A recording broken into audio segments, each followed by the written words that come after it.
Hey folks, and welcome back to the Bangkok Motor Show. The last time we were here, we looked at the bikes. A little bit disappointing on the bike offerings, not a lot new. But I assure you that won't be the case with the cars. Tons of new stuff for the cars, things I've never seen or heard of before. I'll give you some of my personal picks of the ones I discovered here. And while we're here, I guess we'll start over here at some of the more outlandishly priced cars. Mercedes, the Maybach, maybe the only car here that you don't really buy to drive, you buy to ride in. Of course, you'd have a chauffeur if you're a Maybach owner, and that's why those guys are sitting in the back. They want to test out the digs there. But just about any German car you buy here would be probably more expensive than it is where you live. That includes Mercedes, BMW, Audi, etc. They just have they're expensive here. I'll show you. Here's a BMW. This is an M3 CS. You might have these where you live. Almost 450,000 US dollars, over 15 million baht. That's a lot for a little BMW. I don't know. If you know how much they cost where you live, let me know. But I think that's a hefty premium to pay. Although everything at BMW isn't that lofty. These guys, the Mini Cooper series, they're kind of the economy brand over at BMW. I think they even have a special edition, the John Cooper edition. You can find these at airport rental counters sometimes. But here's a nice yellow convertible. Red stripe, kind of cute. We'll see how much this costs. Convertibles aren't really that popular here, but there you go. Might as well say 3.6 million. 3.599 million. So over 100,000 US dollars. Tesla was here. Tesla has a decent market share for EVs here, believe it or not, even though they're not really a value brand, but they're kind of a middle-of-the-road brand. They start here, the Tesla 3 model's pretty popular. They start at about 1.4, 1.5, go up to about 2 million. So let's just say between 45 and 60,000 US dollars, something like that. I like these, the Cherry V23. First I'd seen of these. Taking a look under the hood, you've got two different models, a two-wheel drive and a four-wheel drive. The four-wheel drive model gives you a little bit bigger of an engine, and that guy's good for about 210 horsepower and just shy of 300 newton meters of torque. Boasts a 0 to 60 of about 7.5 seconds. That's from the manufacturer. So not a bad time for a little moon buggy type thing. But the range is only about 430 kilometers. I thought that wasn't that might not be up to par with some of the other rest of the market. But their price is right. They start at around 22, go up to around 27 for the four-wheel drive monochromatic one that we looked at, like that orange one there. I got some really duded up ones over here as well. I think they probably just made these special for the show. I doubt you see these if you go into a dealer. But Chinese made, the quality looks pretty decent. And I think it looks like something you just don't see every day on the road. So something a little bit different, a little bit more creative maybe than the typical Chinese electric that we'll find. And you'll see some more as we go through the show. Not all of them are quite as visually impactful. We'll put it that way. But this guy, I really like this. This is a kind of a retro VW van, the old VW bus, very iconic vehicle. I used to call it the hippie van back in the 70s, early 70s, late 60s. They've made a modern one now. This is imported by a company, I think BRG. This is all electric, this guy. They're not cheap, though. They start at 2.5 million, these. But I think some companies buy these that do like airport shuttles or picking people up for tours, things like that. So depending how it's equipped, somewhere between 2.5 and 3.5 million. But kind of a neat thing, and I like the color scheme, and it really stood out in the crowd. So next, I happened by Mitsubishi. They had my exact truck, but the current model year, the newest one here, but equipped just like mine. So mine's 5 years old now, but this guy, 649,000 baht, and it's the extended cab with that. It comes with a standard transmission, but mine doesn't have that nice infotainment system in it. That's new. You get that now. And the seats look like they're a little bit more supportive. A couple nice little extra bits and bobs in there. But there's no back seat. Mine has an actual back seat. A cushion, a back seat cushion that a person could sit on. I mean, I guess somebody could sit back there, but it's not like mine actually has a fully fledged back seat with seat belts and all that. So I don't know. You get some things different and some things are lacking. I like the new wheels, but about 650,000 baht for that. So reasonably priced. Mine still has plenty of life left in it, though. I don't think any reason to get a new one. And this model, I wouldn't really say it's much of an upgrade. But if you're looking for one, they're good trucks. I swear by mine. So I thought, since I looked at that truck, I thought, there's a new Toyota truck. Let's go over to Toyota. That's supposed to be one of the things here getting a lot of attention at the show. A brand new, Toyota products in general are popular here. The truck's probably the most popular here. And out of the entire truck segment, that may even be number one, probably somewhere between Toyota and Isuzu. But there it is. It's a handsome fella. Got a whole new front end, whole new grille. So that makes it distinctive. Now, apparently, these are the Hilux Toyota trucks. They still have the Revo. The Revo being the cheaper one, basically. But this one, this new Toyota, this is the electric model. This is an EV. There's your big electric motor in there. All the cables and all that. See what that cost. $1 million, and I'll just call that $1.5 million, $1.5 million, basically. So so that's about what, $45,000 US, something like that. Nicely equipped though. In the electric model, you get all the gadgets. I don't know how much of a market there's going to be for the EV pickup trucks yet, though. A lot of these guys use these trucks for their job. They're in and out of them all day long. I'm not sure an electric would go well. Here's the petrol model. So you save about $500,000 buying the petrol model, and that's still the new Hilux, the new variant of the Hilux here. So yeah, $500,000 less if you can go down to the petrol model. Now the Revo, the Revo that they have here is equipped about exactly like the Mitsubishi we just looked at, an extra cab or extended cab, I guess, not the full 4 doors. It's the 2.5 door one. I've got one right back here. And you'll see how much more this is than Mitsubishi, but basically they're competing trucks, same size, same type of equipment, and there you go. So what, about 140,000 baht more, or about let's say $4,000 or $5,000, maybe $4,500 more than a Mitsubishi. But Toyota is a very good brand here and does have a better resale. And then there's the Champ. They don't have these everywhere. They have them in Thailand, and they're cute little guys. They're unleaded trucks. About $500,000 baht they start at, so very economical. I got to tell you though, over at Isuzu, not much new in their trucks, even though it is a popular brand here, and you can just see there's nobody at the booth. It's just a down year for them, and very, very few lookers compared to Toyota. I had to basically fight my way through the crowd at Toyota. We're here at Isuzu.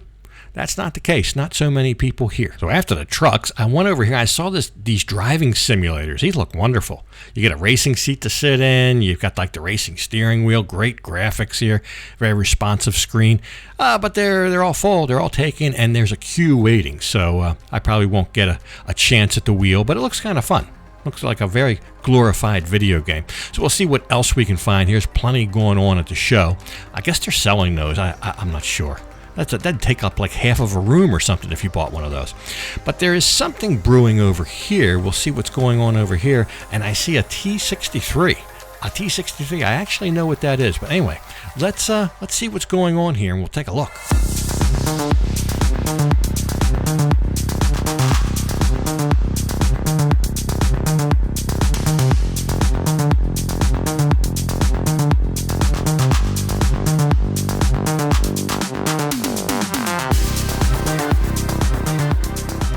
So I thought this was some kind of big unveiling for this T63 here. That's not what the booth is about at all. They just have this car as an example. The booth is about the wrap that they put on this car. But the T63, basically a Thai kind of motorsports company called Terra S. This has a 2-liter, 350 horsepower version of the Honda Civic Type R motor in it. So they've borrowed, that's a good motor. They've borrowed a motor, put it in that cool looking car.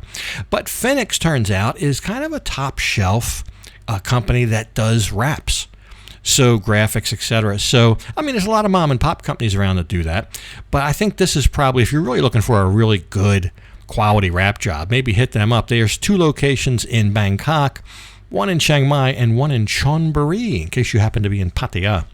The next item up for bids is this NEX electric pickup truck. Now, this is more of a truck's truck, a long bed, single cab, a variant of the electric trucks. The electric trucks becoming very popular. There's several to pick from here at this motor show, unlike last year.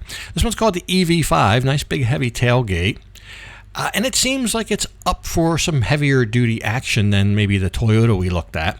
It comes in just under $1 million baht at like 990,000. They hope to be delivering these early 2026, so maybe January, February. I believe they're taking bookings for them now. But a more sparsely equipped variant, well, like I said, more of a work truck. This would be the work truck variant. And of course, they even have vans down here. So if you need a van, there you go. That'd be nice to haul bikes around in. Yeah, an EV van. So the next one, I've been looking for this guy. I even went to an MG dealer here trying to track one down. This is called the Cyberster. The Cyberster. And it's a roadster, of course. 2-seat roadster, all electric. This is an all-electric EV. And it's like 0 to 60 in like 3.2 seconds. It's only a tenth of a second to 60 slower than my bike. It's incredible. It's a very fast car. Like almost 550 horsepower and I think over 700 Newton meters of torque. So that's what it takes. That's what it takes. This was very popular. I came over here a couple different occasions. And there was always people sitting in it.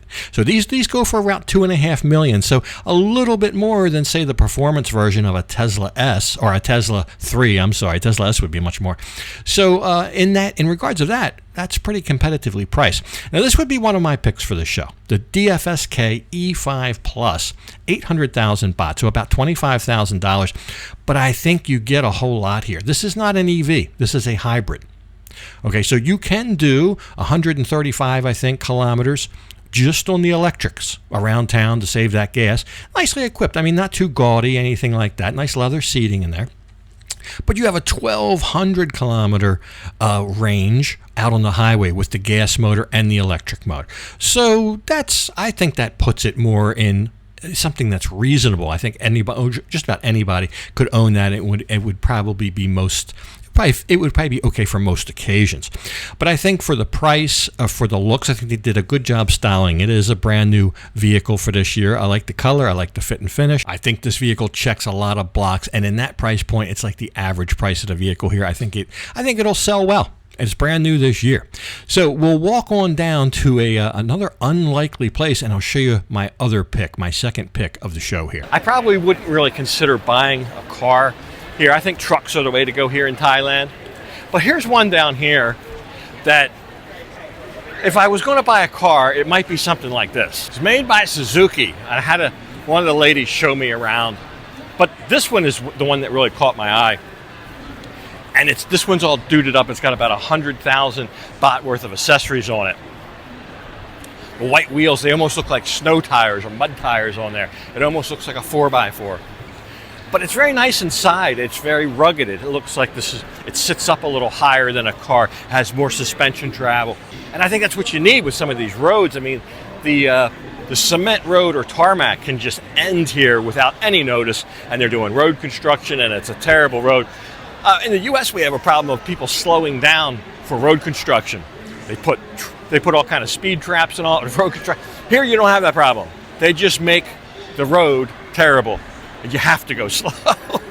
So the lane that's open is like all chewed up and down to the pothole gravel, and you just can't go that fast.